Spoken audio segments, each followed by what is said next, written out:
안녕하세요. 김태훈입니다. 시청자가 바꾸는 토론 7. 자, 시바토 7 진행자로 여러분들께 인사를 드리게 됐습니다. 시바토 7, 시청자가 바꾸는 토론 7, 말 그대로입니다. 기존의 토론과는 좀 다르게요. 시청자가 토론에 적극적으로 참여하는 그런 프로그램입니다. 토론을 좀 더 생산적인 방향으로 바꿔나가자 하는 취지를 담은 프로그램이기도 합니다. 자, 딱딱하고 재미없던 토론은 이제 여러분들의 기억에서 지워버리시면 될 것 같습니다. 자, 시바토 7이 새로운 토론 문화를 만들어 보겠습니다. 새로운 형식의 토론 프로그램이 있다. 시청자가 평가하고 시청자가 만드는 새로운 형식의 토론. 7분마다 당신이 원하는 토론을 보게 될 것이다. 시청자가 바꾸는 토론 7, 시바토 7. 자, 시바토 7의 진행부터 설명을 해드리도록 하겠습니다. 이 시바토 7이 첫 방송 토론 주제로 잡은 것은요, 바로 2014 FIFA 월드컵입니다. 그 중에서도 가장 뜨거운 화두, 바로 이거죠. 월드컵 16강 진출, 왜 어려워졌나? 또 하나, 2014 브라질 월드컵의 우승국은 누구일까요?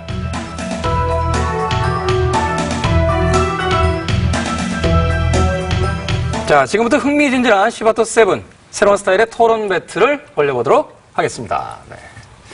박수 쳐주는 관객들도 없고 좀 썰렁하게 시작을 했습니다. 자, 시바토 7 브라질 월드컵 토론 배틀에 참여하신 네 분의 패널 먼저 소개를 해드리도록 하겠습니다. 자, 축구 국가대표 선수를 지내셨고요. 주니어 청소년 국가대표 감독을 지낸 최경식 전 감독님 나오셨습니다. 안녕하세요. 네, 안녕하세요. 자, 또 성남 일화와 강원 FC를 이끌었던 김학범 전 감독님 나오셨습니다. 안녕하세요. 안녕하세요. JTBC와 채널 더 M 축구 해설위원으로 활동하고 계시는 송영주 해설위원님 나오셨습니다. 안녕하세요. 네, 안녕하세요. 자, SBS 스포츠 해설위원을 지낸 김동완 해설위원님 나오셨습니다. 안녕하세요. 네, 안녕하세요. 자, 이제 본격적인 토론 배틀에 들어가기 앞서서요, 오늘 네 분의 패널, 자, 이분들의 성향이 어떤지를 먼저 가늠해 볼 수 있는 아주 가벼운 이야기부터 시작을 해보도록 하겠습니다. 먼저 두 경기를 치른 우리 대표팀 선수들 중에서 가장 인상적이었다, 또는 가장 이 선수에게 후한 점수를 주고 싶다 하는 선수가 분명히 있을 것 같은데요. 자, 우리나라 대표팀의 최고의 플레이어 한 명씩만 꼽는다라면 과연 어떤 선수가 될지, 먼저 최경식 전 감독님부터. 네, 일단 우리가 가장 초점을 맞췄던 러시아전이죠. 러시아전에서 일단 좋은 성적을 내야지만이 16강 진출하는데 아주 좋은 시발점이 될 수 있었던 그런 경기였었죠.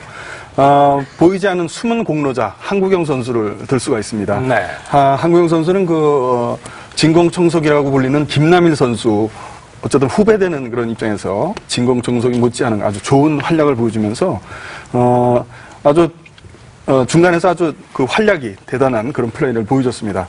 그리고 상대의 수비 라인을, 공격과 수비 라인을 철저하게 봉쇄를 하면서, 공격과 수비를 했었던 그런 데서 많은 점수를 줄 수가 있겠습니다. 네, 사실 러시아와의 경기에서 우리가 좀 열세라는 평가가 있었는데, 네. 대단한 경기를 펼칠 수 있었던 것이 바로 한국영 선수의 존재감 때문이었다. 네, 그렇습니다. 알제리전 때는 어땠습니까? 알제리전 때는 한국영 선수가 중간에 나갔죠. 퇴장이 됐기 때문에. 바뀐 얘기 더 이상 묻지 않도록 하겠습니다. 자, 이번엔 김학범 감독님. 네. 네, 2010년도 남아북카 월드컵 탈락에 한을 4년 동안 곱씹은 이근호 선수를 저는 추천하고 있습니다. 이근호 선수. 예. 사실 교체 멤버로 들어와서 득점을 하기가 상당히 어렵거든요. 득점도 하고 열심히 뛰었고, 또 우리가 비록 패했지만 알제리전에서 또 교체 멤버로 들어와서 또 어시스트도 하고, 하여간 팀에 없어서는 안 될 살림꾼 같은 역할을 하는 선수가 이근호 선수입니다. 그래서 이근호 선수를 저는 최우수 선수로 꼽고 싶습니다. 네, 사실 이 월드컵에 개인적으로 굉장히 많은 환이 있었을 것 같은 그런 선수인데, 이근호 선수가 교체돼서 들어와서 이제 골을 넣었다는 것은 그만큼 집중력이 좀 뛰어났다고 볼 수 있는 거죠? 그렇죠. 교체 선수가 들어와서 경기 감각을 찾기까지는 사실 상당한 시간이 걸려요. 그래서 교체돼 들어왔을 때 그냥 호흡만 갖다 나가는 경우가 많거든요. 교체 선수들이 들어왔을 때 득점을 해주면 또 감독은 그 기쁨을 2배 이상 맛볼 수가 있습니다. 네, 이근우 선수가 골 넣었을 때 인터넷 사이트에서 재밌는 그 댓글들이 많더군요. 월드컵에서 골 넣은 선수 중에서 가장 연봉이 싼 선수다라는 얘기가 있었는데 지금 상무 소속이죠? 예. 네, 알겠습니다. 자, 송영주 위원님은 어떤 선수를? 네, 저는 두 분이 손흥민 선수를 언급할 줄 알았었는데 네, 다른 선수를 먼저 언급해서 저는 당연히 손흥민 선수를 이야기하고 싶습니다. 그러니까 손흥민 선수가 러시아전에서 전반전에 강력한 슈팅 2차례 시도하면서 기선 제압을 하는데 상당히 큰 역할을 했고요. 그리고 알제리전 같은 경우에는 전반전에 3골을 허용하면서 전체적으로 팀 분위기가 안 좋은 상태에서 후반전을 맞이했음에도 불구하고 손흥민 선수가 골을 기록하면서 전체적인 분위기를 바꿔놨거든요. 그리고 알제리전 같은 경우에는 리더도 보이지 않았고 수비의 중심도 보이지 않았었는데 손흥민 선수가 에이스 역할을 톡톡히 하지 않았나. 그러니까 그동안에 이청용 선수가 에이스였다면은 이번 월드컵을 계기로 손흥민 선수가 이제 에이스의 역할을 하고 있다. 이렇게 보였기 때문에 손흥민 선수가 지난 2경기에서 가장 두드러진 활약을 했다고 봅니다. 네, 사실 그 알제리전 많은 아쉬움이 남긴 합니다만 그 손흥민 선수가 후반에 그 첫 번째 골을 뽑아내지 못했다라면 후반 경기력도 어떻게 됐을지 잘 모르는 그런 상황이었는데 손흥민 선수가 말하자면 이제 그나마 후반전에 경기를 끌어올리는데 1등 공신이었다. 네. 이렇게 이야기할 수 있는 거군요. 그렇죠. 그리고 손흥민 선수 같은 경우에는 사실은 월드컵에서 골을 기록하고 싶어하는 그런 꿈을 계속해서 그려왔어요. 근데 알제리전에서 0대3 상황에서 골을 넣었기 때문에 전체적으로 분위기가 안 좋은 상태에서 골을 넣지 않았습니까? 그래서 골 세레모니도 하지 않고 바로 경기를 진행했거든요. 네. 그런 모습 봤을 때는 상당히 어린 선수임에도 불구하고 그리고 월드컵 경험이 없음에도 불구하고 자신의 역할을 묵묵히 잘해줬다. 이런 측면에서도 높은 점수를 줘야 된다고 생각을 합니다. 네. 인터넷 사이트에 올라와 있던 그 기사의 그 제목이 굉장히 인상적이었어요. 슬픈 드리블이라는 제목이 있었는데 아무튼 손흥민 선수가 있었기 때문에 알제리전 네. 후반전에 또 대등한 경기력을 보일 수 있었다. 네. 자, 그러면 김동완 위원은 어떤 선수를? 예, 앞서서 뭐 다 얘기하셔가지고.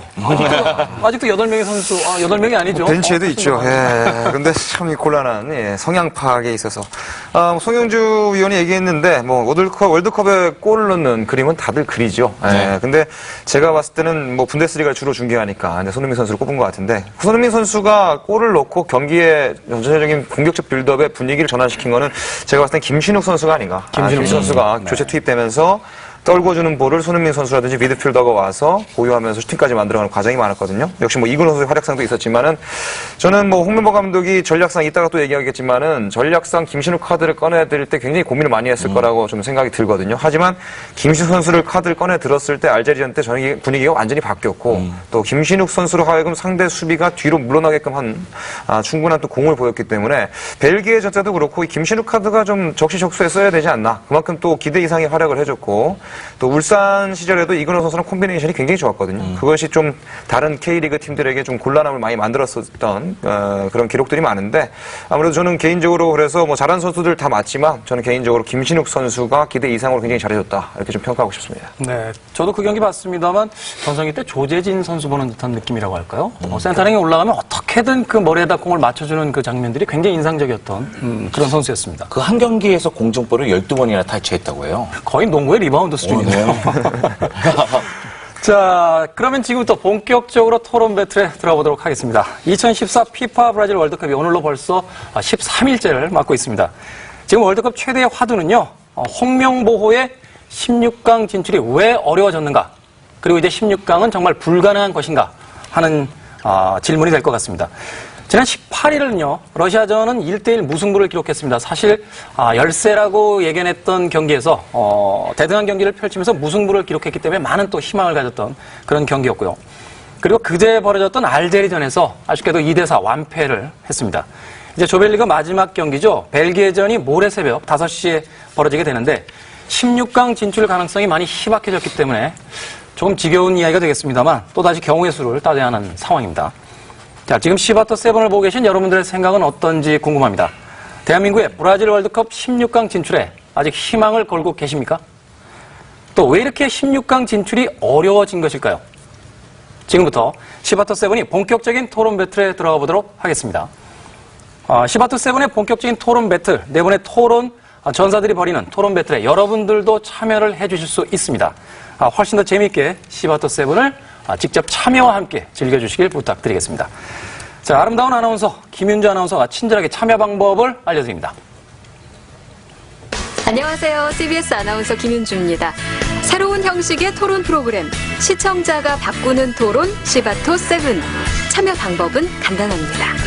먼저 feedback7.com에 접속, 로그인 하시고요. 7분마다 투표권 킨이 주어지고요.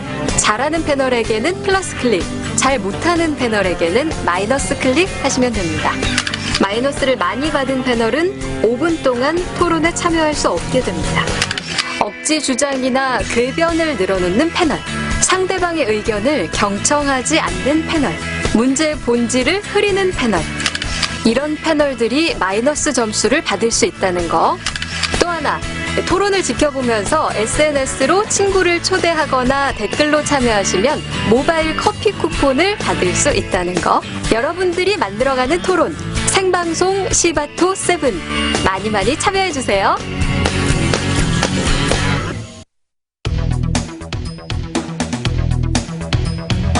자, 김윤주 아나운서의 설명 잘 들으셨습니까? 시바토7만의 특별한 규칙을 잘 설명을 해주셨습니다. 다시 한번 간단하게 정리를 좀 해드릴게요. 토론 규칙은 1분 30초 이내로 자기 주장을 하실 수 있습니다. 또 반론은 1분으로 제한이 됩니다. 오늘 토론 예정 시간은 앞으로 90분입니다. 하지만 정해진 시간이 있는 것은 아니고요. 토론이 열띠게 진행이 되면 좀 더 많은 시간 동안 여러분들과 함께 할 수 있습니다.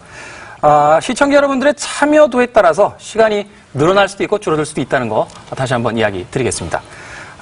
토론 배틀이 끝없이 이어지면서 과연 마라톤 토론이 될지 아니면 중거리 토론이 될지 참 궁금해지는데요. 자, 본격적인 토론에 앞서서 아주 간단한 또 다른 이야기를 먼저 하나 짚고 넘어가 보도록 하겠습니다. 브라질 월드컵 16강 윤곽이 조금씩 드러나기 시작을 했죠. 네. 지금 결정돼 있는 팀이 몇 팀 정도인가요? 16강이네?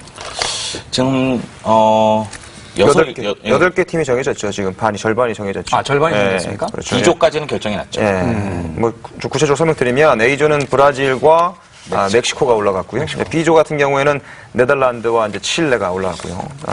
C조는 지금 콜롬비아와 그리스가 극적으로 또 16강에 진출했습니다. D조는 역시 코스타리카가 기적을 만들었고 우루과이가 마지막에 또 기적을 만들면서 16강에 진출한 결과가 지금 나왔습니다. 네. 일단 그 대륙별로 본다면 남미와 아프리카 한 6개 팀 정도 되고 아프리카 한 팀이죠, 지금? 네. 그리고 남미가 5팀이고 유럽이 2팀 정도. 남미에서 벌어지고 있는 월드컵이기 때문에 역시 남미 팀이 좀 강세를 보이고 있는 게 아닌가 하는 생각이 드는데 초반에 조금 충격적인 부분들이 있죠. 축구의 종가라고 하는 잉글랜드의 탈락이라든지 디펜딩 챔피언 스페인의 어떤 몰락, 또 부폰의 퇴장으로 상징되는 이태리의 어떤 그 조기, 그 퇴진이 또 여러 가지 화제가 되기도 했었는데 이런 요인들은 어디 있다고 보세요? 매번 그 월드컵 경기 때마다 그 디펜딩 챔피언이 재차 또 계속해서 우승을 이어가는 그런 확률이 적습니다. 그만큼 축구의 흐름이 상당히 많이 변하죠. 그 시대에 따라 많이 변하는데 이게 4년마다 벌어지기 때문에 그 안에 유로 경기도 있고 유럽에서 벌어지는 이런 경기들이 또 이어지기 때문에 그 메이저 대회가 열릴 때마다 이 기본적인 틀의 형태가 많이 바뀝니다. 예를 들어서 지난 2010 남아공 월드컵에서 스페인이 우승을 차지했을 때 4-2-3-1 포메이션을 가졌다면은 지금 독일이 굉장히 그 좋은 활약을 펼치는 부분이 4-3-3 포메이션이지만은 제로톱을 쓰고 있어요. 네. 그만큼 이제 앞에 최전방이 없다는 얘기죠. 그러니까 홍명보 감독도 만약에 이것을 좀 습득을 했다면은 박주영이라는 원톱에 시달리지 않고 자유롭게 할 수 있는 제로톱을 가지고 이번 대회에 임했으면은 좀 더 좋은 성적이 나지 않았을까 그런 생각을 해봅니다. 네, 최경식 감독님께서 그 스페인에 대한 이야기를 여쭤봤더니 전력 분석을 다 끝내주셨어요.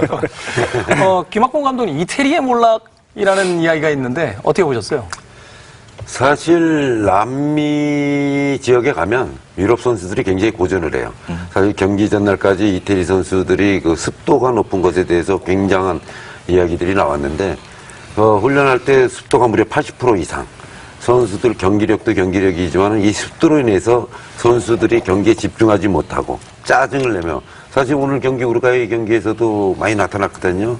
굉장히 선수들이 경기에 집중하지 못하고 짜증을 내면서 흔들리는 모습. 사실 비교도 올라가는 경기가 사실 제일 어려운데 사실 그 부분보다는 선수들 자체가 스스로 무너졌다.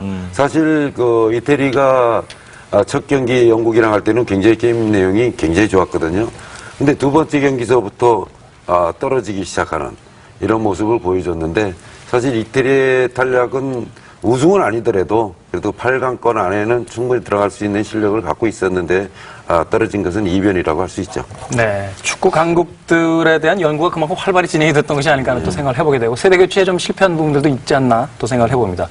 15982번님께서요. 아까 최고의 선수를 뽑았었는데 그럼 최악의 선수도 한번 꼽아보자라고 하셨는데 그 밑에 48749번님께서 최악의 선수를 뽑는 건 너무 잔인하다라고 올려주셨습니다. 그건 저희한테도 잔이에요.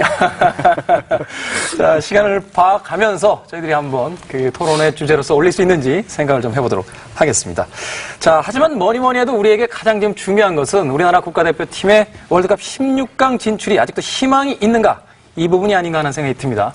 자, 그 이전에 왜 월드컵 16강 진출에 빨간불이 들어오게 됐는지, 무엇이 이토록 또다시 경우의 수를 따져야 되는 상황까지 오게 됐는지 먼저 이 네 분의 위원들께서 간략하게 하나씩의 요인들을 좀 이야기해 주시면 좋을 것 같아요. 먼저 송영주 위원님께서. 네, 직접적인 원인은 알제리전 2대4 패배 때문이죠. 이렇게 얘기하면 저는 지지를 받지 못하겠죠. 네. 네. 사실 홍명보 감독이 전술적인 준비가 좀 부족하지 않았나. 상황과 상대에 따라서 그리고 전체적인 흐름에 따라서 맞춤 전술 그리고 융통성으로 선수의 기용이라든가 전술 쪽에서 변화를 취했어야 되는데 그런 모습이 부족했거든요. 사실 온 국민이 우리나라 대표팀의 베스트 11 선발 명단에 다 예상할 정도로 베스트 11에는 변화가 없는 상태고 그리고 이제는 모두가 이건호 선수는 교체 출전을 시킬 것이라는 생각도 갖고 있거든요. 그러니까 전체적으로 홍명보 감독이 그리고 있는 선수 기용이라든가 그리고 전술 부분에 대해서는 온 국민이 알 정도로 결국 H조의 다른 감독들도 쉽게 예상이 가능하고 쉽게 대응이 가능했다는 이야기가 됩니다. 그러니까 러시아전에서 무승부 같은 경우에는 러시아 내 이 코코린이라든가 키리자코프가 득점력 부분에서 다른 대표팀의 해결사보다는 낮기 때문에 우리가 수비하는 데는 어느 정도 용이했지만 알제리는 다르거든요. 보다 개인 기술이 뛰어나고 보다 드리블이 뛰어나기 때문에 우리를 상대로 공격적으로 나온다. 모두가 예상을 했지만 그거에 대한 대응책을 마련하지 못한 상태에서 경기에 임했기 때문에 결국은 알제리전 대패가 가장 큰 영향을 미쳤고 그 이유는 홍명보 감독이 전술적 융통성이 부족하기 때문이다. 이것이 제 의견입니다. 네, 송영주 위원님께서 처음 발언부터 굉장히 세게 나와주셨어요. 감독의 전술의 부재가 가져온 위기 상황이다. 네. 김동완 의원님은 어떻게 보셨습니까? 이 문제는 공통 분모는 다 가지고 있을 것 같아요. 어쨌든 누구나 다 아는 사실이 지금 전체적인 조직력이 되어 있지 않다는 것을 이번 월드컵에서 알 수가 있는데, 저는 한 두 가지 좀 꼽고 싶은 게, 일단은 전력 분석관이라는 외국인을 또 고용을 해서 데니스라는 분을 고용했고, 또 안톤 두 샤트니아라는 코치까지 데려와서 대한민국 축구협회 이제 기술위원회가 있음에도 불구하고 이런 코치를 감독의 어떻게 보면 발언 제안으로 인해서 다 해줬거든요, 협회 차원에서. 근데 5월 말부터 이 유럽을 돌면서 마지막 경기들 다 분석을 했단 말이에요. 그 이전부터 다 분석을 했는데 어떤 면을 분석했는지가 좀 굉장히 궁금하고, 그다음에 이 분석을 했을 때 확실히 다른 거는 이 컴팩트한 축구를 하는 하펠로 감독식의 러시아가 특징이 확실히 정해져 있고, 또 알제리도 마찬가지로 드리블을 이용한 중동과 유럽이 섞인 듯한 이 프랑스 이민 2세들이 이제 만든 축구 구사를 튀니지전 때도 경기에서 내용적으로 패하면서 한번 경험해 봤음에도 불구하고 대응책을 마련하지 못한 점, 이것은 감독뿐만 아니라 나머지 코칭 스텝의 전체적인 스텝에 좀 문제가 아닌가 이런 생각을 해보고요. 두 번째는 선수들에게 조금 책임을 좀 묻고 싶은 부분은 뭐냐면, 경기력이 좋지 않은 상황이면은 자신들의 그 체크 상황에서 분명히 감독이나 코치들에게 그런 것이 눈에 보였을 텐데 불구하고 뭐랄까요, 이 전체적으로 응집력을 만드는 데 있어서 자신들이 그것에 대해서 희생 정신이 좀 부족했다. 박주영 선수도 폼이 좋지 않고 윤석영 선수도 막판에 뛰긴 했지만은 100%의 몸이 아니고, 그렇다고 해서 중앙 수비에 홍정호 선수도 아웃스부크에서 꾸준히 뛴 것도 아니고요.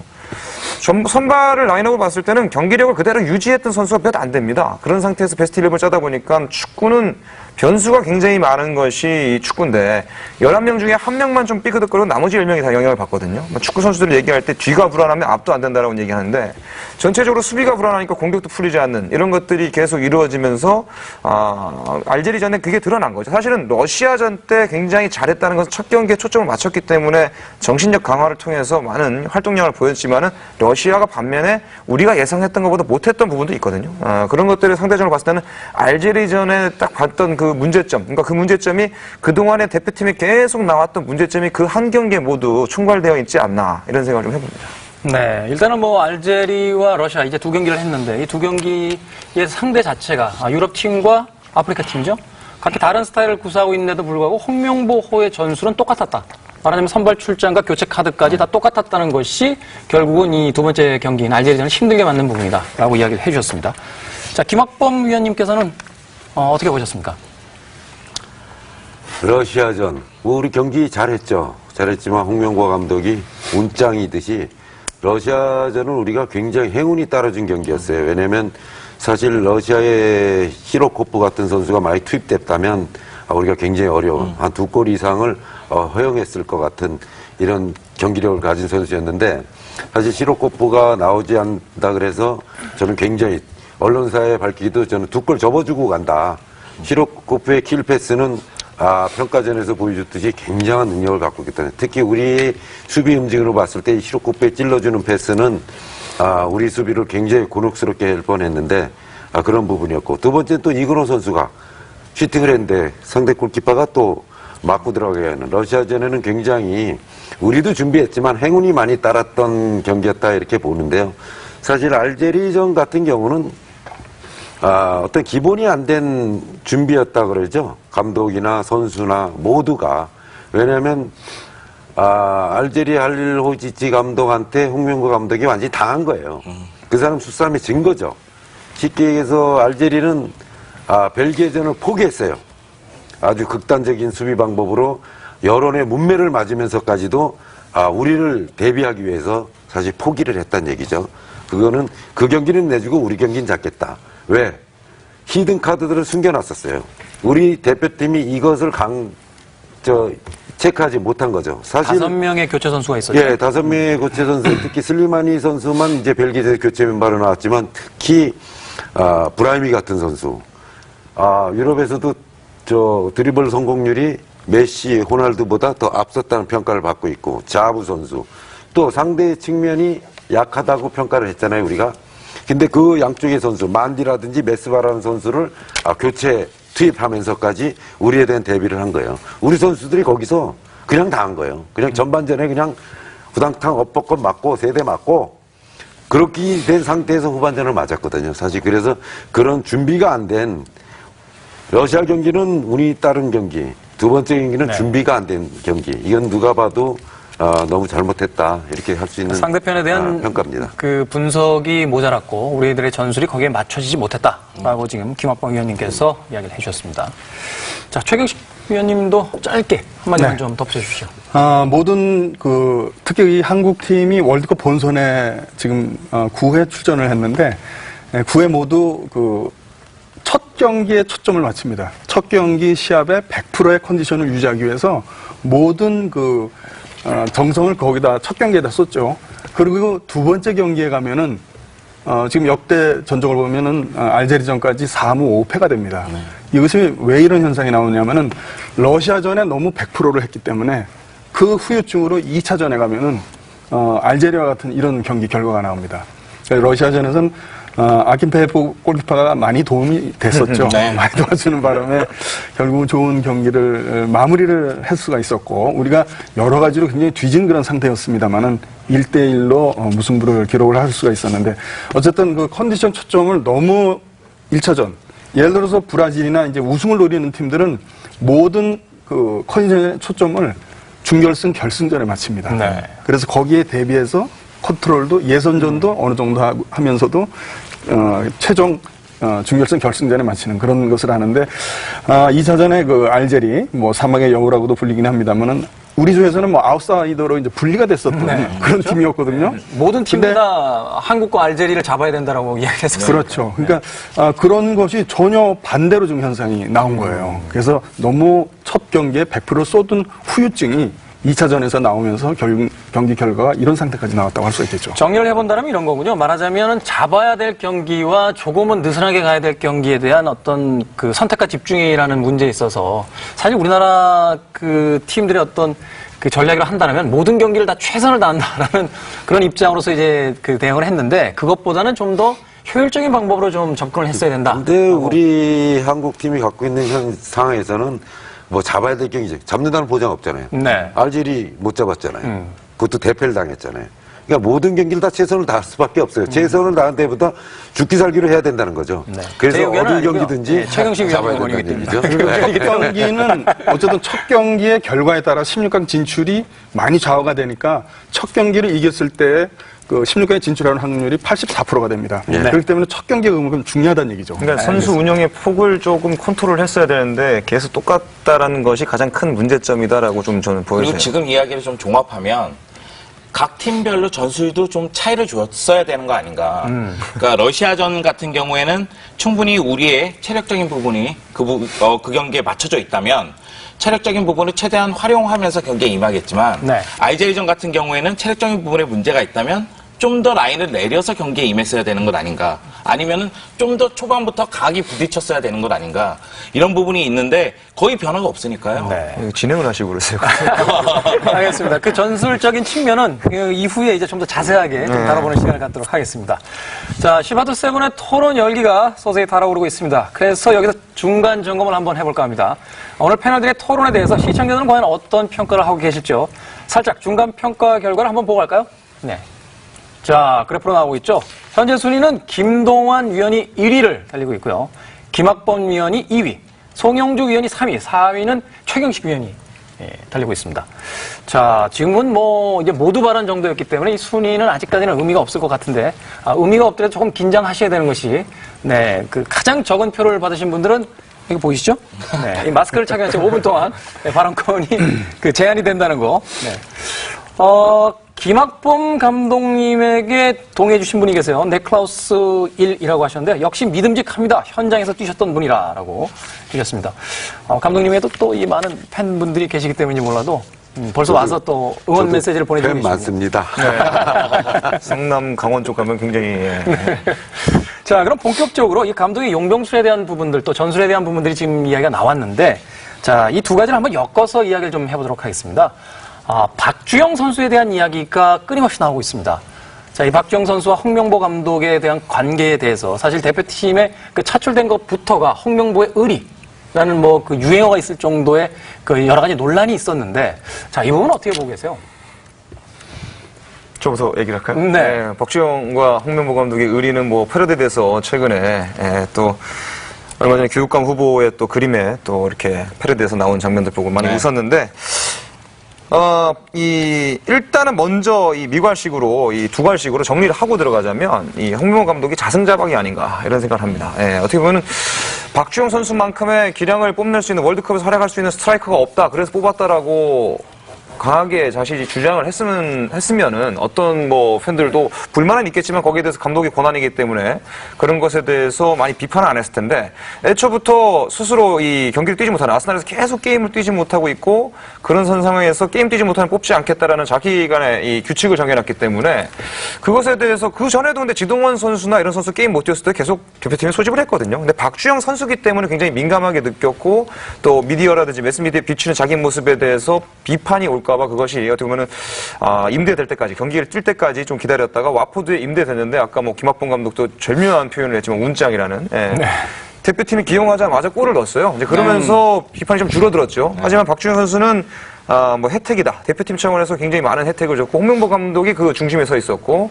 예전에 병역 혜택 인터뷰할 때도 최강희 감독 시절에 인터뷰도 하지 않았지만 홍명보 감독 올림픽 대표에서는 또 인터뷰를 했고, 그런 상황이 계속 이어져 오면서 문매를 맞는 것 같은데, 역시나 아니나 다를까 이번 월드컵에서 가장 기대했던 부분이 감독은 박주영 선수의 해결사 능력인데, 역시 게임을 많이 뛰지 못하다 보니까 경기 감각이 떨어졌고, 그것이 첫 번째 경기, 두 번째 경기에서 저는 후반 교체가 이미 다 정해져 있던 거라고 생각이 들어요. 넌 몇 분까지만 수비 가담 좀 하고 찬스가 왔을 때 이렇게 움직여 달라라고. 그래서 다소 빠른 시간 대 이건호 선수가 교체되는 장면을 또 우리 확인할 수 있었는데, 그만큼 몸이 되지 않았다는 거죠. 홍명보 감독도 알고, 그런 상황에서 아무래도 그 우는 월드컵에서 이제는 끝났다라고 좀 보여지고, 박주영 선수가 아무래도 몸 상태 좋지 않은 것을 끝까지 짊어지고 가기에는 뭔가 마지막까지에는 이제 운이 아닌 논리적인 그런 제시가 필요했었는데, 그런 것들이 기량적인 측면, 그라운드에서 나타나다 보니까 홍명보 감독이 뭐 운이 다 했다라고 좀 표현하고 싶습니다. 이런 면에서 쳐다볼 수는 없을까요? 그래도 한 국가대표팀의 감독이고, 또한 그 스트라이커를 기용할 때는 나름의 어떤 전략이 있었을 텐데,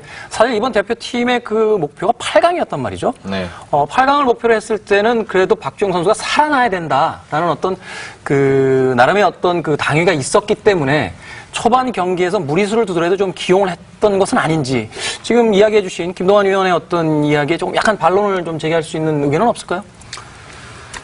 글쎄, 반론. 예민한 문제죠, 이 부분. 아니요. 사실 그래요. 박주영 선수한테 사실 누가 지금 굉장히 본인도 스트레스를 무지하게 많이 받을 거거든요.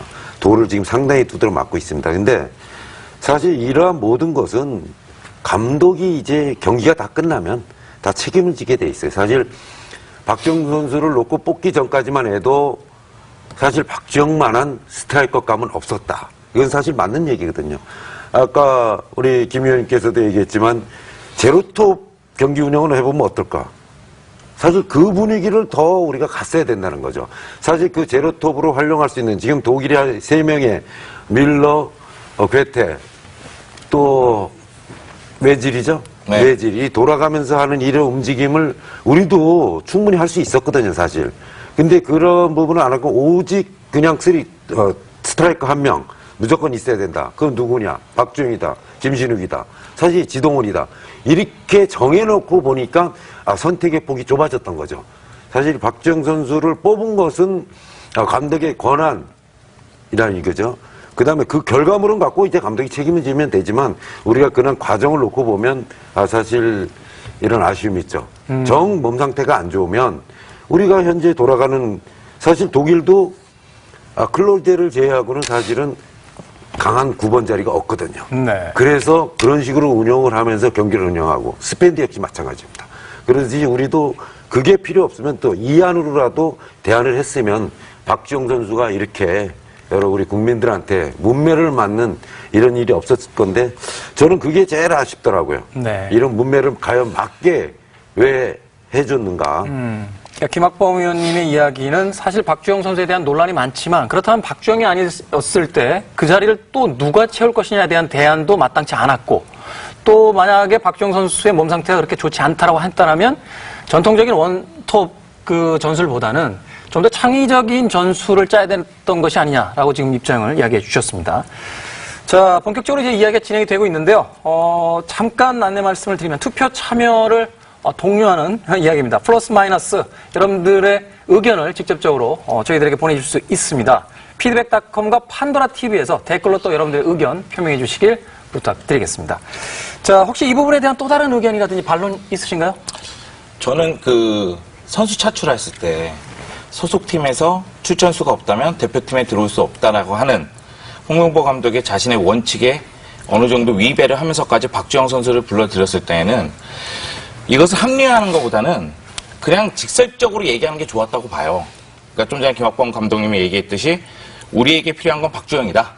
어쩔 수 없다 지금 상황에서는. 다른 대안이 보이지 않는다. 이렇게 얘기하는 게 좋고 그리고 두 번째 문제는 뭐냐면 저는 러시아전에서 박주영 선수를 썼단 말이에요. 그리고 이근호 선수가 교체 출전해서 득점포를 가동했습니다. 그리고 이제 알제리전을 준비하는데 알제리가 결국 벨기에전에서 마르앙 펠레인에게 헤딩골을 내주면서 고공 플레이에 약하다는 점이 드러났거든요. 그러면 그때에는 활용할 수 있는 카드가 원톱에는 2명이나 있었다는 얘기예요. 그러니까 이근호 선수는 이미 득점포를 가동했기 때문에 컨디션이 좋은 상태였고 그 김시욱 선수는 알제리가 약점을 보일 수 있는 부분을 파고들 수 있는 상태였거든요.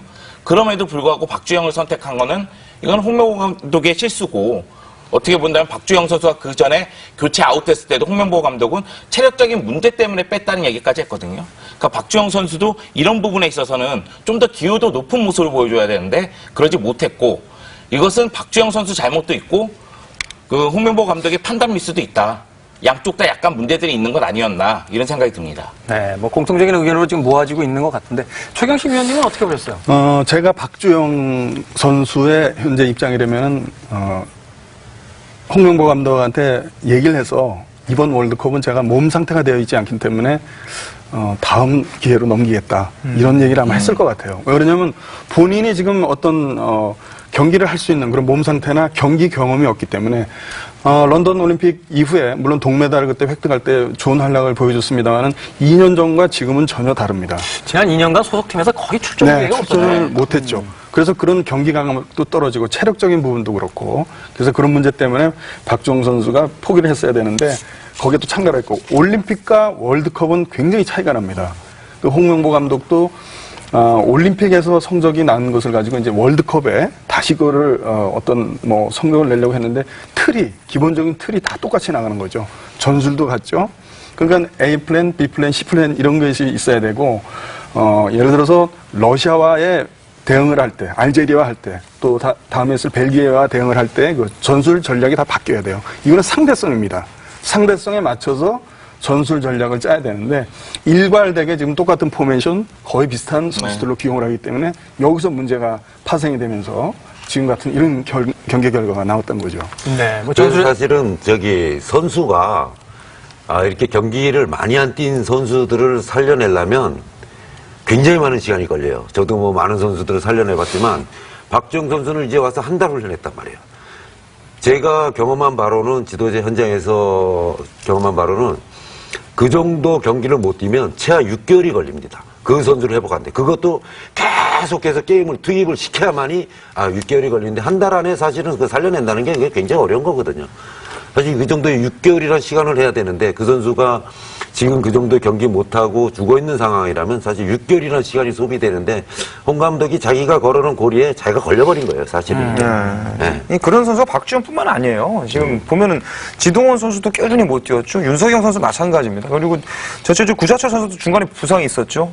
꾸준히 뛰어서 대표팀에 합류되는 선수가 거의 없습니다. 그러니까 아예 K리그나 그 외의 선수들이 꾸준히 뛰어왔던 선수들도 희망을 가질 수가 없었다는 거죠. 특히 이명주 선수가 이제 계속 논란이 됐었는데 아무래도 이 원칙을 정해놓은 거에 의해서 이제 위반되니까 아까도 얘기했지만 결국에는 저는 사자성어로 자승자박이다. 이것이 선수 선발부터가 애초부터 단추가 좀 잘못 깨졌다. 이렇게 좀 평가하고 싶습니다. 네, 이명주 선수가 그 K리그에서 득점왕을 했던 선수인가요? 네, 지금 최근에 가서 득점 1위를 달리고 있던. 포인트를 말하자면 K리그에서 가장 공격력이 뛰어난 스트라이커도 국가대표팀에 뛰지 못한다면 과연 누가 국가대표팀에 그 소집이 될 수 있을 거냐 이런 부분도 또 많은 논란이 됐던 것 같습니다. 자, 이제 열띤 그 토론이 진행이 되고 있는데 아직까지는 서로 패널들 간에 대립점은 그렇게 크게 나오지 않고 있는 것 같아요. 왜냐하면 이제 저희들이 지금 이제 첫 번째로 드린 주제 자체가 워낙 뭐라고 할까요? 원인 자체가 많은 분들이 다 공감하고 있는 원인들이었기 때문에 그런 부분이 아닌가 하는 생각을 해보게 되는데 자, 본격적으로 시바토7 토론 열기가 올라오고 있는 가운데 이제 중간 평가를 한번 해보도록 하겠습니다. 자, 중간 평가 결과 좀 보여줄 수 있습니까? 네, 1위가 김동환 위원이고요. 2위가 최경식 위원, 3위가 김학범 위원이고 4위가 송영주 위원입니다. 자, 순서와요, 분단위로 지금 순위가 분단위로 바뀌고 있어요. 스스로 나가지 말았어야 된다. 네. 자, 송영주 위원이 어찌됐건 이제 중간평가에서 지금 4위를 했기 때문에 아쉽게도 5분간 지금 발언권이 이제 제한이 되는 거죠? 저한테 왔나요?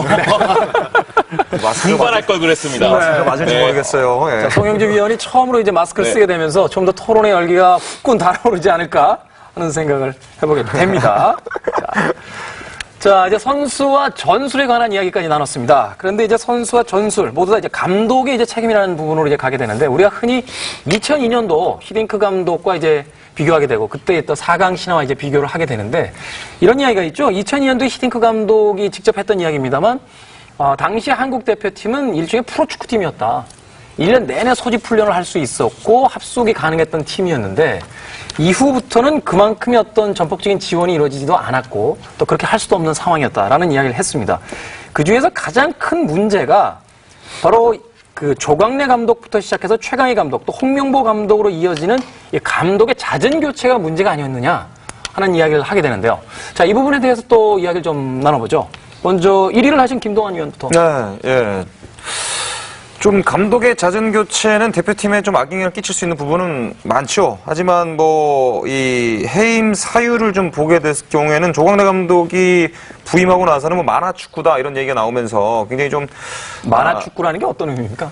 그러니까 듣고도 잘 모르겠다는 얘기죠. 실천하기가 좀 힘들다는 얘기인데 그것은 어떻게 보면은 좀 개인 기량이 바탕이 됐을 때 조광래 감독은 워낙 컴퓨터 미드필더다 이런 별명을 가졌었고 미드필더 플레이를 중시하는 그런 스타일이었었는데 그래도 승률은 굉장히 좋았고 내용적인 측면도 그 당시에 또 홍명보 감독과 또 얘기 나오는데 올림픽 대표 선발과 대표팀 A 대표팀 선발에 또 약간 충돌이 생기면서 계속 마찰이 좀 생겼거든요. 그런 부분이 조금 또 문제가 됐었고 그러다 보니까 조광래 감독은 또 다른 것은 또 이 협회와 약간 알력 싸움, 약간 파벌 이런 것들이 약간 작용이 되면서 이제 해임이 됐는데 퇴진할 때도 약간 불협화음이 좀 있었죠? 그래서 퇴진하고 나서도 또 뭔가 계속 문제점이 생겼고 최광희 감독이 왔는데 최광희 감독은 또 왔을 때 월드컵까지 진출시켜놓고 또 클럽으로 돌아가겠다 이런 또 미리 얘기를 하고 들어왔기 때문에 사실 그 부분도 조금 이해가 안 가는 네. 부분이 뭐냐면 월드컵에 진출시키고 나서 감독직을 사임하겠다. 이게 이런 전례들이 있나요? 없죠. 네, 저도 처음이고 그런 것도 의아했고 이건 축구 역사상 없습니다. 대표팀이 어떻게 이렇게 할 수 있지? 라는 생각이 근데 그럴 수 들었고. 있어요. 왜냐면 감독님의 입장에서. 그럴 수 있어요. 왜냐면 이건 어떤 각본이 있다고 보여지거든요.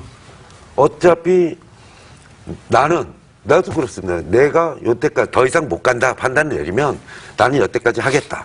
또 그때 감독이 제일 힘들어요, 사실은. 구원 투수로 나왔는데 그 뒤에 숨겨진 각본이 있다는 거죠. 어떤 각본입니까? 나왔잖아요, 지금. 경험담이실 것 같은데. 지금 나왔잖아요. 누가 하더라도 나는 여기까지밖에 못한다. 이거는 굉장히 오래된 예견된 일이었어요. 사실은. 그러니까 거기까지밖에. 홍명보 감독이 홍명보 감독은 계속 뒤에서 대기하고 있는 이런 상황이었기 때문에 그 전에 허정보 감독도 마찬가지고 조항래 감독도 마찬가지고 최강희 감독도 마찬가지고 어느 자리에 있던 감독이라도 그건 누구 모르는 사람이 없었다는 거죠, 사실은. 예견돼 있다 보니까 사실은 이런 일이 일어난 거예요. 이미 이것은 예견된 일이다. 뭐 이런 비유가 어떨지 모르겠습니다만 메인 무대에 올라올 감독은 이미 준비가 돼 있고 네. 앞선 감독들은 오프닝 무대에서 이제 열기를 달구고 본선까지만 올라가는 그런 어떤 기능만 담당하고 있다. 뭐 이런 쪽의 이야기들이 그렇죠. 있었다. 그럼 뭐 있었다. 현실적으로 좀 나타났지 네, 않습니까? 까메오 역할을 좀 했다라고 좀 평가돼요. 네. 사전 MC나 뭐 이런 역할일 것 같은데, 근데 그 재미있는 것이 최강희 감독 할 때 이미 홍명보 감독이 라이센스가 취득이 안 됐기 때문에 그 과정을 또 밟아주는 과정도 있었고, 또 러시아에 가서 공부를 했죠. 히든크 감독 밑에서 공부를 했기 때문에 최강희 감독은 그것을 또 이미 그걸 알고 저도 그렇게 생각하거든요. 알고 있었기 때문에 그렇게 발언한 거고, 전북으로 돌아간다. 마지막에 이란에게 2패 당하면서 조금은 자존심에 상처를 입었지만 케이로스 감독이 또 주목 감사를 날리면서 약간의 그런 상처를 입었긴 했지만은 홍명보 감독이 올림픽 때부터 계속 이제 그것이 준비돼 있는 상황이 다 노출이 됐기 때문에 뭐 알게 모르게요. 그렇기 때문에 이런 문제점이 아주 첫 번째부터 조금 문제점이 생긴 것 같은데, 감독이 사실 예선 성적이 안 좋으면 도저히 교체는 가능하죠. 네. 협회차원에서 교체는 가능한데 이미 어떤 감독이 자리 잡고 있다고 해서 나머지 감독은 여기까지. 감독 뭐 야구도 아니고 중간계투 선발 또 구원 이렇게 나눠지는 것도 아니고 조금은 재밌는 감독 행보가 이번 월드컵에 좀 있었던 것 같다는 생각이 좀 듭니다. 네, 지금 뭐 투샷으로 나눠져 있습니다만 김동완 위원의 열띤 발언과 송영주 위원의 마스크를 쓰고 있는 모습이 좀 인상적인데, 자 5분이 경과가 됐습니다. 마스크 벗어주셔도 될 것 같고요. 이 얘기는 최강희 감독이 대표팀 감독을 하고 싶지 않았던 걸로 알고 있거든요. 그렇죠. 그 전에 인터뷰에서도 그런 얘기를 했었고, 그렇기 때문에 최강희 감독은 전북에서 계속 감독을 하고 싶어 했어요. 근데 결국 홍명보 감독이 다음 타자로 등장하기 전까지 중간개투가 필요했던 거죠. 그래서 최강희 감독에게 그걸 어쩔 수 없이 수락한 걸로 저는 알고 있거든요. 맞습니다. 네, 맞아요. 네, 맞아요. 아니 송영주 위원님은 잠깐 그 마스크 쓰고 계셨던 것에 대한 들었잖아요. 소감을 좀 들어보려고 했더니 벗자마자 격앙된 어체로 바로 나오셨는데, 네, 답답해서 저도 모르게. 말하자면 이제 그 최강희 감독 입장에서는 자신이 선배인데 후배 감독을 위해서 지금 말하자면 이제 판을 깔아줘야 되는 그 상황 자체도 굉장히 자존심이 좀 상했을 것 같고, 사실 그때 이제 선수들과의 약간 불미스러운 이야기도 있었는데 그런 부분들도 그때 당시에 사실 그래요. 사실 조중현 회장이 최강희 감독을 몇 번을 만났어요. 최강희 감독은 계속 고사를 했고, 왜? 어떤 상황이 돌아가는지 사실 읽을 수 있거든요. 그거는 뭐 모른다 그러면은 그거는 뭐 감독으로서 자격이 없는 거고, 모든 상황이 다 판이 깔려 있는데 자기 못하겠다. 계속해서 극구 사양을 했었죠. 사실은 그 조광래 감독이 더 갔어야 되는데, 사실 조중현 회장과의 여러 가지 알력이 굉장히 많았어요. 네. 그래서 사실은 안 됐고, 사실 최강희 감독도 팀에 있으면 되지. 내가 어차피 안 할 거. 근데 조중현 회장이 아주 강력한 설득에 사실 최강희 감독이 수락을 했고, 또 수락을 하면서 나는 거기까지다. 근데 사실 그때 감독은 누가 맡아도 제일 힘들어요. 왜냐면 선수들이 뭐 나는 예선전만 뛰고 본선은 뭐 다른 애들이 갈 건데, 이런 분위기가 팽배하거든요. 사실은 제일 힘들거든. 그 힘을 실어주려면 협회에서 전적으로 밀어줬어야 되는데, 최강희 감독도 거기선 굉장히 힘들어했어요. 그래서 사실 그때 그 감독의 역할은 뭐 여러 가지 또 SMS라 이런 걸 통해서 여러 가지 불미스러운 일이 많이 생겼지만, 사실은 최강희 감독도 우리가 사실 월드컵을 만드는데 일조한 사람 아닙니까? 네. 예를 들어서 다음 사람이 준비됐다 그래서 이것도 우리가 통과를 못하면 결국 못 나가는 거 아니에요? 아니, 일조한 그렇다면 사람이라 이 이거죠. 부분에서 하나 좀 더 물어보고 싶은 것이 꼭 홍명보 감독이어야만 되는 이유가 있었던 건가요? 축구협회 쪽에서 생각하기에? 글쎄요. 조광래 감독이 감독을 하고 있을 때 이회택 기술위원장께서 트러블이 생겼죠. 그런 상황이 되면서 조광래 감독이 본의 아니게 이제 물러나게 됐고 거기다가 이제 급여까지도 또 지불을 안 했어요. 그래가지고 나중에 뭐 다시 받기는 했습니다만은 그런 상황이 이어졌고 최강희 감독이 어쨌든 시작을 하면서 감독을 맡으면서 나는 본선에는 안 나가고 예선에서 통과를 본선 가는 걸 통과를 시켜놓고 자기는 사임을 하겠다. 이것은 어떠한 협회로부터의 제안을 듣지 않고서는 그런 얘기를 쉽게 할 수가 없죠. 대개 지도자들이 되면은 그런 예선이 통과되면 본선에 당연히 나가고 싶어하고 본선에 나가는 것이 당연한 영광이죠. 그렇죠. 네. 가문의 영광이죠. 네. 네. 그런 상황이 됐는데 갑자기 홍명보 감독이 그 전에 이제 러시아 쪽에 가서 또 연수를 받고 뭐 그러면서 있다가 이제 이 시기에 맞춰서 이 감독으로 선임이 되는 그런 상황이 돼버렸어요. 말하자면 이제 박주영 선수에 대한 어떤 그 귀공자 논란이 있었는데 홍명보 감독의 어떤 그 거취 자체도 사실은 박주영 선수처럼 축구협회 어떤 귀공자 논란에 그 휩싸일 수 있는 그런 위치에서 또 이 감독이 선임이 됐다 이렇게 볼 수 있는 거군요. 네, 사실 그 2010 남아공 월드컵 이후에 홍명보 감독이 뭐 그 전부터 청소년 대표팀을 이끌고 있었고 그 다음에는 23세 이하 대표팀을 이끌면서 아시안 게임, 그 런던 올림픽을 거치면서 이제는 성인 대표팀 감독을 맡을 것이라는 사실을 모두가 알고 있었거든요. 그리고 홍명보 감독이 청소년 대표팀을 이끌 때 결국 이 청소년 대표팀의 주축 선수들이 홍명보 감독과 발을 맞추면서 결국은 이번 월드컵까지 가겠다는 이야기가 있었어요. 그런 상태에서 사실 조광래 감독은 축구협회하고 그렇게 사이가 좋은 감독이 아닙니다. 근데 조광래 감독이 대표팀 감독을 맡았을 때부터 이슈였거든요. 그리고 조광래 감독은 언론을 통해서 이야기를 잘하는 감독 중에 한 명이고요. 그런 상태에서 홍명보 감독하고 선수 수급을 놓고 이제 올림픽 대표팀과 성인 대표팀과의 불화설이 있었어요. 그랬을 때 이제 결국 조광래 감독이 자신이 원하는 선수들을 이제 아시안컵을 위해서나 여러 가지 A매치를 위해서 활용하는 모습이 있었는데 그런 사이에서 결국 축협하고 조광래 감독이 또다시 돌아오지 못할 강을 걷는 것 아닌가. 그러다 보니까 이제 그 다음에는 더욱더 홍명보 감독을 바라보게 되는 거 아닌가. 근데 이런 게 있어요. 왜냐면 이렇게 자꾸 문제가 있어서 바꾸고 이렇게 되면 그 팀은 결국 성적이 안 난다는 거예요. 우리가 지금 역대 월드컵 감독들 한번 쭉 보십시오. 꾸준하게 한 감독하고 계속해서 문제를 협회하고 마찰 또는 선수들하고 말찰이 이렇게 팀 치고 성적이 난 팀이 없다. 그건 분명한 사실이다. 감독님 어떤 개인적인 경험이 담겨져 있는 듯한. 저는 뭐 많이 경험이라 그러면 뭐 누구한테도 뒤지지 않죠.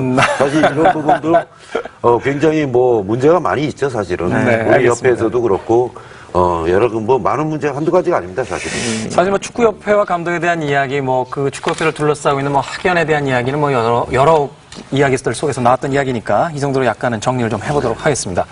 자, 지금 이 방송은요, 피드백7.com, 판도라TV, 노컷뉴스, 그리고 유튜브로 보실 수 있습니다. 직접 참여 가능합니다.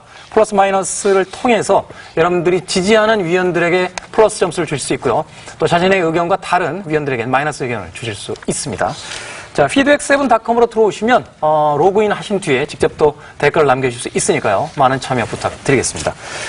자, 이제 그 감독의 선임 문제부터 이야기를 했었는데 그렇다면 여기서 한 가지 의문이 듭니다. 또 한 가지 질문일 수 있는데 만약에 조광래 감독이나 최강희 감독 체제 하에서 조금 오랜 시간 동안 대표팀이 운영이 됐다라면 지금보다 좀 더 나은 빌드업된 그런 팀을 만들 수 있었을까요? 네, 그렇죠. 조광래 감독 뭐 저랑 같은 대표 선수 생활을 했었고 같은 방을 쓰면서 많은 선배에 대한 것을 많이 배웠습니다. 개인적인 워낙- 친분을 네. 강조하시면 의견에 대한 객관성. 아니, 그거랑 조금 차이가 납니다. 네. 뭐 컴퓨터 미드필더라고 해도 과언이 아닐 정도로 굉장히 머리가 좋고 그리고 승부욕이 굉장히 강해요. 그래서 모든 경기에 나가도 뭐 대표 선수들 다 그렇습니다만은 굉장히 승부욕이 강한 그런 선수였고 감독들도 마찬가지였죠. 여러 가지 다양한 그 전술 전략을 짜는 그런 감독으로 굉장히 소문이 나 있는 그런 감독이었었죠. 어쨌든 감독의 이 성향에 따라서 선수들의 그 활동 범위나 예를 들어서 어떤 전술의 형태 그리고 기본적인 틀이 다 바뀝니다. 조광래 감독 나름대로 또 최강희 감독 나름대로 홍명보 나름대로의 그런 전술 전략을 다 아마 가지고 있을 겁니다. 그러나 이것은 시대에 따라서 변해야 되고 아무래도 내가 그 대표팀 선수들을 많은 기간에 오래 데리고 있으면은 분명히 자기 것으로 만들어서 자기 형태를 완전히 만들 수가 있습니다. 뭐 나중에 또 얘기하겠지만 벨기에 같은 경우 빌모츠 감독이 지금 맡고 있는데 선수들 하나하나 개개인은 굉장히 뛰어나요. 요거를 지금 잘 맞추지 못하고 있는 퍼즐에 맞추지 못하고 있는 것이 문제점으로 지금 작용을 하고 있기 때문에 한 감독이 2, 3년 쭉 데리고 있었다면은 이 상황이 많이 바뀌었을 겁니다. 네. 뭐 여기서 저희들이 이야기하는 것은 뭐 어떤 감독의 개인적 능력차가 있다라는 이야기가 아니라 어떤 감독이든지 좀 한 팀을 오랜 시간 동안 맡아서 훈련시키고 또 이 팀의 어떤 전술을 만들 수 있는 충분한 시간을 확보해 줘야 된다라는 취지로서 지금 이야기를 드렸습니다. 자, 대표팀에 대한 또 다른 이야기로 좀 넘어가 보도록 하겠습니다. 이 팀의 선수들을 보니까요, 이번이 역대 최다인 해외파 선수들이 이제 포함이 되어 있다고 그래요. 무려 17명입니다. 17명. 엔트리의 거의 절반이 넘어가는, 절반 정도 이제 숫자죠? 네. 2002년도에 7명이었고, 2006년에 7명, 그리고 2010년에 9명이었는데, 이번엔 무려 17명이 그 대표팀의 해외파 선수들로 구성이 되어 있습니다. 이 부분에 대해서 해외파, 국내파의 어떤 좀 편가르기가 대표팀 안에서도 있는 것이 아니냐 하는 이야기도 좀 있었는데 이 부분에 대해서는 어떻게 생각하세요? 17명 전부 해외파니까 편가르기 할 수가 없죠. 그래야 나머지 6명인데. 그 주전 엔트리만 근데 봤을 때는. 문제는 뭐냐면 17명 해외파다. 소관을 한번 들여다보자 이거죠. 자, 우리 선수들 해외 나가는 거 일본 선수들하고 틀려요. 일본 선수들은 스폰서를 안고 나가기 때문에 일단 나가기가 쉬워요. 그렇죠. 우리 선수들이 유럽에 나가는 것은 우리 스스로 힘으로 개척해서 나가야 되기 때문에 굉장히 어렵고 힘든 일인데 사실 나가서 사실 우리 박주영 선수 놀라야 되는 것도 그렇고 지동원 선수 그렇고 사실 윤석영 선수도 그렇고 사실 지금 손흥민 선수나 뭐 구자철 선수 약간씩 뛰고 그다음에 이제 박주호 선수 좀 뛰고 그래서 또 나머지는 한번 보면 일본 중국이란 얘기예요. 일본 중국은 사실 우리보다 수준이 높냐? 수준이 높지 않다는 거죠. 네. 그래서 말이 17명이지 그 안을 살펴보면 우리가 해외파, 뭐 국내파 이렇게 나눈다는데 사실 그거는 큰 의미가 없지 않냐. 또 뭐 일본도 해외죠. 중국도 해외고. 그렇지만 또 유럽도 나가서 사실 옛날 우리 차범근 선수 같은 경우도 그땐 진짜 어려웠지만 또 박지성 선수, 이청용 선수 사실 굉장히 열심히 했거든요. 거기서 살아나는 방법을 다 우리 선수들 터득을 했는데 사실 지금의 해외파들은 벤치를 지키는 시간이 너무 많아서 사실은 경기력에 문제를 많이 가져다주고 있거든요. 네, 다시 이야기가 뭐 원점으로 돌아가는 것 같습니다만 단지 해외파라는 것만으로는 의미가 없다라고 지금. 저는 그 해외파와 국내파가 편가르기식은 이미 옛날 얘기 같아요. 왜 그러냐면 해외에서 뛴다고 하면은 유럽에서 뛰는 선수가 지금 10명이고 그리고 뭐 중국이나 일본에서 뛰는 선수가 3명씩 그리고 중동에서 뛰는 선수는 곽태희 1명. 그러면은 K리그에서 뛰고 있는 선수는 골키퍼 3명 포함해서 결국 이용, 김신욱 이근호거든요. 그렇다면은 이런 편가르기가 아니라 감독이 어느 쪽에 더 초점을 두고 있느냐의 문제거든요. 그러니까 선수들끼리 편을 가르는 게 아니라 감독이 어느 쪽에 더 초점을 맞추고 있느냐가 문제가 되는 것 같아요. 네. 그런 측면에서 봤을 때에는 결국 해외에서 뛴다고 해서 경기력을 그대로 유지하진 않잖아요. 그럼에도 불구하고 해외에서 뛰긴 선수들 그리고 자신하고 발을 맞춰본 선수들에게 초점을 맞추니까 결국은 밖에서 보면은 국내파보다는 해외파를 더 중요하고 있고 이것은 편가르기 아니야? 이렇게 바라보는 거죠. 그러니까 제 생각은 감독이 선호하는 선수에 따라서 편가르기식적으로 보이는 거지 해외파, 국내파가 이렇게 뭐 편을 가려지고 있다. 이렇게 보기는 어렵다고 봅니다. 네, 단지 그 도식적으로 해외파와 국내파라고 나눌 수는 힘든 상황이다. 네. 라고 이야기를 해주셨습니다. 자, 시바토 7 오늘 2014 피파 브라질 월드컵 한국 16강 진출 왜 어려운가를 가지고 첫 번째 토론을 벌이고 있습니다. 이쯤에서 다시 한번 중간평가 결과를 보고 가야 될 것 같은데 송영주 위원 약간 좀 네. 다시 한번 또 마스크를 쓰게 될까 봐 약간 긴장되시는. 긴장돼요. 왜냐면 너무 답답합니다. 근데 문제는 뭐냐면 한 번 쓰고 나면 말을 못 하겠어요. 심지어는 아까 마스크 쓰고 계신데 계속 안에서 오물오물 뭔가 얘기를 하고 계십니다. 이 얘기하고 싶은데 그런데 자, 중간평가 결과 발표하기 이전에 다시 한번 안내 말씀드리겠습니다. 피드백7.com, 판도라TV, 노컷뉴스, 그리고 유튜브로 보실 수 있고요. 또 피드백닷컴에 들어오셔서 로그인 하신 뒤에 플러스 마이너스 점수를 네 분의 위원들에게 드릴 수 있습니다. 자, 여러분들의 또 댓글도 받고 있으니까 많은 참여 부탁드리겠습니다. 자, 중간 평가 결과 보여주십시오. 자, 어떻게 되죠? 지금 좀 멀리 있기 때문에 제가 1위가 정확하게 안 보이네요. 네, 제 프롬프트에 지금 올라오질 않고 있어서 네, 정리를 좀 해주세요. 좀 멀리 있기 때문에. 네, 1위가 최경식 위원 맞습니까? 네. 지금 중요한 건 1위가 아니라 4위거든요. 자, 4위가 누군지 좀 알려주시겠어요? 네.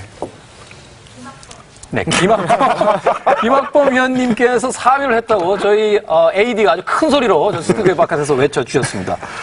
써야 되는 거예요? 써야겠죠. 감독님 엄청 답답합니다. 네. 아니, 근데 김학범 위원이 약간 의외입니다. 지금 가장 많은 이야기를 해주셨는데, 네. 이야기에 대한 부분들이 사실 그 자신들의 의견과 공통됐을 때 플러스 점수를 좀 받을 수도 있겠습니다만, 또 대한민국의 많은 분들이요. 자칭, 타칭 다 축구 전문가들이에요. 그러니까 또한 너무 많은 이야기가 이제 거론됐던 부분들을 다시 한번 이야기해 주시는 부분들도 약간은 마이너스 요인이 있지 않나 하는 생각을 해봅니다. 감독님 뭐 조용히 해주셔야 돼요. 이게 자꾸 안 해서 쓰고도 계속 이야기하시는데요. 네, 안 됩니다. 감독님이 마스크가 작답니다. 잠깐 퇴장하신 거예요, 지금. 네, 저기 벤치에 앉아 계신 게 아닙니다. 자, 일단은 조금 더 가벼운 토픽을 가지고 이 16강 진출에 힘들어진 이유에 대해서 또 이야기를 해볼까 합니다. 브라질 현지의 어떤 그라운드 컨디션, 기후 조건, 이런 얘기도 좀 한 번쯤은 짚고 가야 될 것 같아요. 사실, 네. 그 남미 선수들이 아니라면 모두가 공통된 어떤 조건이라고도 볼 수 있을 것 같은데, 이런 요인도 우리나라에게 좀 안 좋은 영향을 준 건가요? 네, 그렇죠. 이 브라질은 저도 한 두세 번 정도 가봤는데 역시 고온다습합니다. 굉장히 그 습도가 많기 때문에 온도가 조금만 올라가면은 굉장히 선수들이 뛰기 힘들어요. 그 다음에 그 수분이 많이 빠지기 때문에 많은 수분을 또 섭취를 해야 되고, 그리고 체력적인 면도 금방 그 다운되기 때문에 그런 부분에 대한 것을 영향이 많고, 또 지금 브라질에서 자체 내에서는 그 브라질 그 월드컵을 반대하는 그런 국민들이 상당히 많지 않습니까? 네. 그래서 우리 한국 같은 경우에는 그 사계절이 뚜렷하고, 뭐 일본 같은 선수들은 아마 그 비슷할 겁니다. 고온다습해서 일본 날씨가 그렇기 때문에. 오늘 뭐 대패를 하긴 했습니다만은 1대4였나요? 네, 콜롬비아에게 대표했죠. 대표를 하면서 아쉽게 되긴 했습니다만 이 날씨가 경기 외적인 부분에서 영향을 상당히 많이 미칩니다. 더군다나 브라질이 지금 그라운드를 깔은 지 얼마 안 돼가지고 그 그라운드가 좋지 않아요. 계속 그 경기를 하기 때문에 파여지고 클로즈업을 당겨서 보여주는 화면들을 보게 되면 되게 슛할 때마다 이 잔디들이 이렇게 떨어져 나가는 부분들이 네. 굉장히 심하게 보이던데. 뿌리가 박히지 않아가지고 그게 조금만 이렇게 스타트를 할 때 발이 닿으면 그냥 일어나는 그런 상태가 됐기 때문에 잔디 상태가 안 좋고 그런 것도 영향이 상당히 크죠. 날씨 그리고 그런 운동장 사정 뭐 이런 것들이 아마 플러스 알파로 포함이 될 겁니다. 그리고 여기서 가장 큰 문제는 그 브라질 경기장마다 온도하고 습도가 다르다는 거예요. 그러니까 브라질이 좀 길게 퍼져 있기 때문에 결국은 위쪽 지역은 굉장히 덥고 그러면서 다습하고 밑에 지역은 또 한 10도 내외가 되면서 선수들이 약간 추위를 느낄 정도의 날씨도 나오거든요. 브라질이 위아래로 한 1000km 정도가 넘나요? 넘죠. 네. 그러다 보니까 선수들이 경기장을 이동하면서 경기를 치는 데 있어서 적응하기 더욱더 어렵다는 이야기가 나오고 있습니다. 네, 리우데자네이루에서 일단 우리가 2차전 펼쳤던 포르투 알레그리까지가 1100km 넘거든요. 1100km. 네. 부산까지의 거리에서 거의 한 3배 정도 되는 그래서 거죠. 중계진들이 지금 계속 비행기를 타고 다니는데, 근데 2차전 알제리전을 놓고 봤을 때 대한민국이 지금 대한민국 얘기를 해서 하는데 이 변명의 여지가 없습니다. 사실은 첫 경기 때는 좀 고온다습했지만 포르투 알레그리는 대한민국 선수들이 최적화된 기온이었거든요. 습도도 덜하고 온도도 한 20도, 11도에서 20도 사이가 왔다 갔다 하는데 그런 온도 환경에서 이제 경기력, 환경적인 요소에 변명을 될 수 없는 부분이고 알제리전은 확실히 뭐 이제 벨기에전을 봐야 되겠지만은 그런 부분에서 유럽 팀이 오히려 이제 약한 상황들이 나오는데 대한민국 대표팀은 일단은 포르투 알레그리 2차전 알제리의 승리 요인도 뽑은 것이 뭐냐면 오히려 알제리가 환경적인 요소에 더 영향을 받을 것이다. 1차전에서 진을 빼고 왔기 때문에 그래서 알제리전이 좀 쉽게 봤던 것 같은데. 결국에는 좀 환경적인 요소는 우리에게 유리했지만 패했다는 걸 좀 인식을 해야 되겠죠. 말하자면 이제 패배에 있어서의 어떤 환경적인 요인을 거론하기에는 사실 무리가 있다. 네. 말하자면 완벽한 패배였다라고 이제 이야기를 할 수 있는 부분인 것 같군요. 자, 간략하게만 한 분씩만 1분 안으로 좀 이야기를 해주십시오. 벨기에전 이제 남아 있습니다. 어찌됐건 간에 이 16강의 마지막 경기이고 또 16강에 올라갈 수 있는 신락 같은 희망이 있기 때문에 벨기에전 어떻게 치러야 되는지 서로 의견이 겹치지 않는 범위 내에서 1분씩만 세 분 위원께서 좀 이야기를 해주시죠. 네. 벨기에전 중요한 일전이죠. 16강 올라갈 확률이 5%로 지금 예측을 하고 있는데 어쨌든 우리는 벨기에를 큰 스카차 3대0 이상의 스카차로 이겨야 되고 그리고 러시아가 어쨌든 알제리를 잡아주는 그런 상황이 돼야지만이 16강에 올라갈 수 있는 그런 기회가 생기죠. 그렇기 때문에 이 경우의 수가 참 안 해본 월드컵이 없습니다만은 이번에도 경우의 수를 또 얘기하자 보면은 또 말이 길어질 수밖에 없는 그런 상황인데 이런 어쨌든 벨기에와의 경기에서 대승을 거두고 그리고 러시아의 경기 결과를 기다려야 되는 그런 상황이 됐네요. 네, 웃을 일은 아닙니다만 이 월드컵 시즌이 될 때마다 전 국민이 그 확률에 대해서는 굉장히 공부를 많이 하게 되는 그런 얘기가 되게 되는데 말하자면 이런 거죠. 그 러시아가 알제리를 1대0으로 잡아주면 우리가 벨기에를 2대0으로 이겨야 되고 러시아가 그렇죠. 2대0 정도로 이기게 되면 우리가 3대0으로 이기게 되는 네. 무조건 러시아보다는 한 골을 더 넣어야 되는 이제 상황이 펼쳐지게 되는 거죠. 또 무승부를 하게 되면은 무조건 벨기에를 3골 차로 이상 이겨야 되는 그런 네. 경기가 나오는데 간단하게 말씀드리면 벨기에는 일단 16강 대진을 위해서 1.5군을 내보낼 가능성이 높습니다. 지금 경고 누적이 있는 어쨌든 이 주전 선수 중에 수비 라인에 있는 베르통원 선수라든지 알더바이르트 선수라든지 이런 선수들을 빼고 롬바르치라든지 악셀 피체도 지금 경고가 있기 때문에 이런 선수들 빼고 2군을 넣는다 하더라도 2군마저도 벤치에 있는 대기 명단마저도 각 소수팀에서 엄청난 활약상을 하는 선수들이기 때문에 대한민국 팀이 가장 약한 팀은 개개인마다 뛰어난 팀들 만났을 때 굉장히 곤욕을 치르거든요. 이번 알제리전도 그랬고. 그래서 아무래도 모든 것을 현지에서 들린 얘기는 대표팀의 분위기를 굉장히 이끌면서 벨기에전 때 모든 걸 쏟아붓겠다라고 얘기를 했다 그래요. 근데 저는 되물었죠. 그럼 알제리전 때 왜 쏟아붓지 않았냐라고 좀 물었었는데, 네, 어쨌든 그런 농담식으로 좀 했었는데, 일단은 초반부터 굉장히 좀 안정적으로 가야 될 것 같아요. 덤벼드는 축구보다는 벨기에를 좀 템포를 우리 거 가져오고, 어쨌든 벨기에가 2군 나왔을 때는 기량차가 많이 납니다. 1군 베스트가 왔을 때랑 2군이 나왔을 때는 굉장히 조금 기량차가 있기 때문에 그런 부분, 양쪽 수비 측면 부분을 좀 많이 노려준다면 아무래도 좀 선취골을 빼내고 90분 내내 페이스를 유지하면서 2골 차를 만들어준다면 좀 승산이 있지 않을까 싶은데 확률적으로는 뚜껑 열어봐야 되겠죠. 네. 송영주 위원 간단하게만 한마디. 저는 그 벨기에가 1.5구를 가동했을 때 공격 쪽에서는 여전히 강력하다. 결국은 이제 야누자이라든가 미라라스가 나와도 힘을 발휘할 가능성이 높다. 하지만 수비 쪽은 흔들릴 가능성이 있거든요. 사실 저희가 러시아전에서 자신감을 갖고 임했고 그러면서 이제 원하는 결과를 얻었고 그리고 지난 알제리전에서는 자신감이라고 생각한 것 같지만 제가 보기엔 약간 자만했던 것 같아요. 근데 알제리전 결과 후에는 자괴감에 좀 빠진 모습이거든요. 다시 좀 자신감을 갖고 벨기에 수비를 공략하는 모습이 나오면서 후회 없는 경기를 펼쳤으면 하는 바람이 있습니다. 네. 사실 경기의 승패를 떠나서 우리나라 축구팀들이 16강 마지막 경기가 가장 파이팅이 넘쳤던 전례를 좀 생각을 해본다면 벨기에전에서 좀 좋은 결과를 기대를 좀 해보도록 하겠습니다. 자, 대한민국의 월드컵 16강 왜 어려워졌나라는 주제를 가지고 첫 번째 토론을 진행해 봤습니다. 자, 이제 두 번째 토론으로 들어가 보도록 하겠습니다. 두 번째 토론으로 들어가면서 김학범 감독님께서는 마스크를 좀 벗어주시면 되겠습니다. 감독님 이렇게 답답해 보신 적이 없으시죠? 어디 가든지 계속 감독님이셨기 때문에.